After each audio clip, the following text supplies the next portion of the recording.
নতুন ধারাবাহিকে ফিরছে অনুষ্কা আর সৈয়দ আরিফিন। বিস্তারিত জানতে ভিডিওটি দেখুন। রোশনাই এখন অতীত। রোশনাই ধারাবাহিকটি ছেড়েছে অসুস্থতার জন্য, সেটা সকলেই জানা। অনুষ্কা গোস্বামী, শোনা যাচ্ছে নতুনভাবে ফিরতে চলেছে অনুষ্কা। যদি এই নিয়ে অভিনেত্রী কোনো কিছু নিজে বিস্তারিত জানাননি। সান বাংলায় এক নতুন ধারাবাহিক আসছে, এই ধারাবাহিকের হাত ধরেই ফিরতে পারেন তিনি।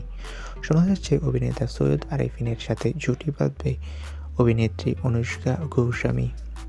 সূত্রের খবর বলছে খুব শীঘ্রই অভিনেত্রী ইন্টারভিউ দেবে। তো বন্ধুরা, সৈয়দ আরিফিন ও অনুষ্কা গোস্বামী জুটি হলে কেমন হবে কমেন্ট বক্সে জানাও। সকলকে অসংখ্য ধন্যবাদ।